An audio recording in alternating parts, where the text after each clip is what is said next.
We are all familiar with the gripping tension during an India-Pakistan cricket match. We have also seen the goodwill and hospitality shown to visiting Indian and Pakistan fans by their host when they come to watch a cricket match. This is symbolic of the large pattern of South Asian affair.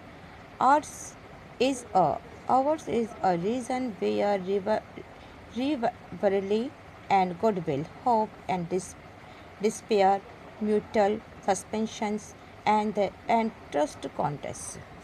अब South Asia क्या है?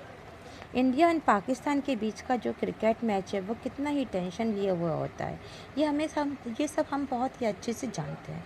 और हमने ये देखा भी है कि क्रिकेट मैच देखने के लिए पाकिस्तान एंड इंडियाज़ के जितने भी फैंस हैं एक दूसरे के कंट्री में जाते हैं और उनका बड़ा ही अच्छे से आदर सत्कार किया जाता है, बहुत अच्छे से वेलकम किया जाता है उन लोगों को।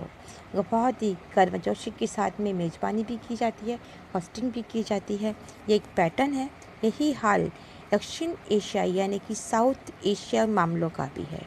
यह एक ऐसा एरिया है जहाँ पर गुडविल, होप, रिवाइवरी, disparities, mutual and suspicion and trust contest कि जहाँ पर सद्भाव, शत्रुता, आशा, निराशा, शंका और विश्वास एक साथ बसते हैं। Let us begin by asking an elementary questions. अब हम ऐसे प्रश्न की ओर सवाल करेंगे कि इसकी बुनियादी सवाल क्या है, कि व्हाट इज़ साउथ एशिया क्या है। The expression South Asia usually include the following countries: Bangladesh, Bhutan, India, Maldives, Nepal, Pakistan and Sri Lanka, कि इन कंट्री से मिलकर के ही साउथ एशिया बना है। The mighty Himalaya in the north and the west Indian Ocean, the Arabian Sea and the Bay of Bengal in the south and west and east respectively, provided by a natural insulatory to the region which is largely responsible for the linguistic, social and culture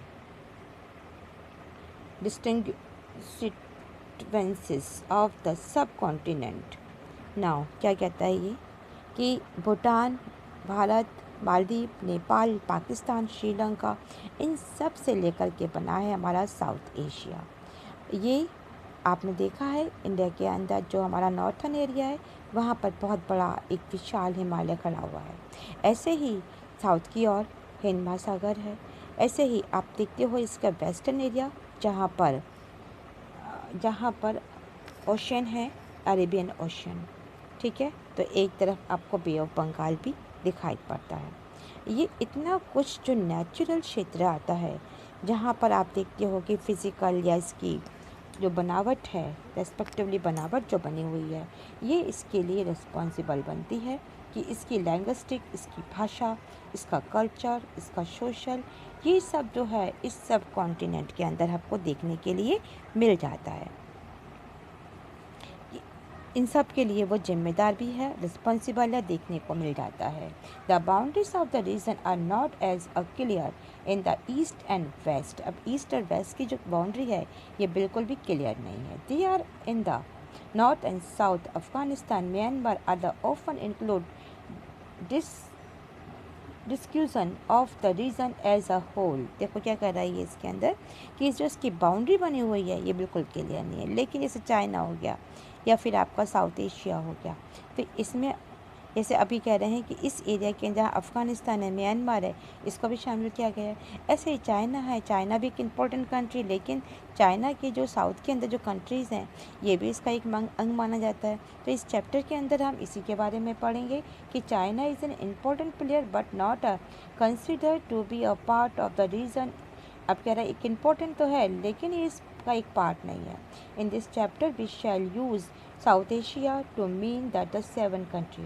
अब South Asia का मतलब है 7 countries के बारे में, जिसके बारे में आप इसके अंदर मेंशन किया गया है। Thus defined south Asia stand for diversity. South India जो है वो डाइवर्सिटी को लेकर के बताता है in every sense and yet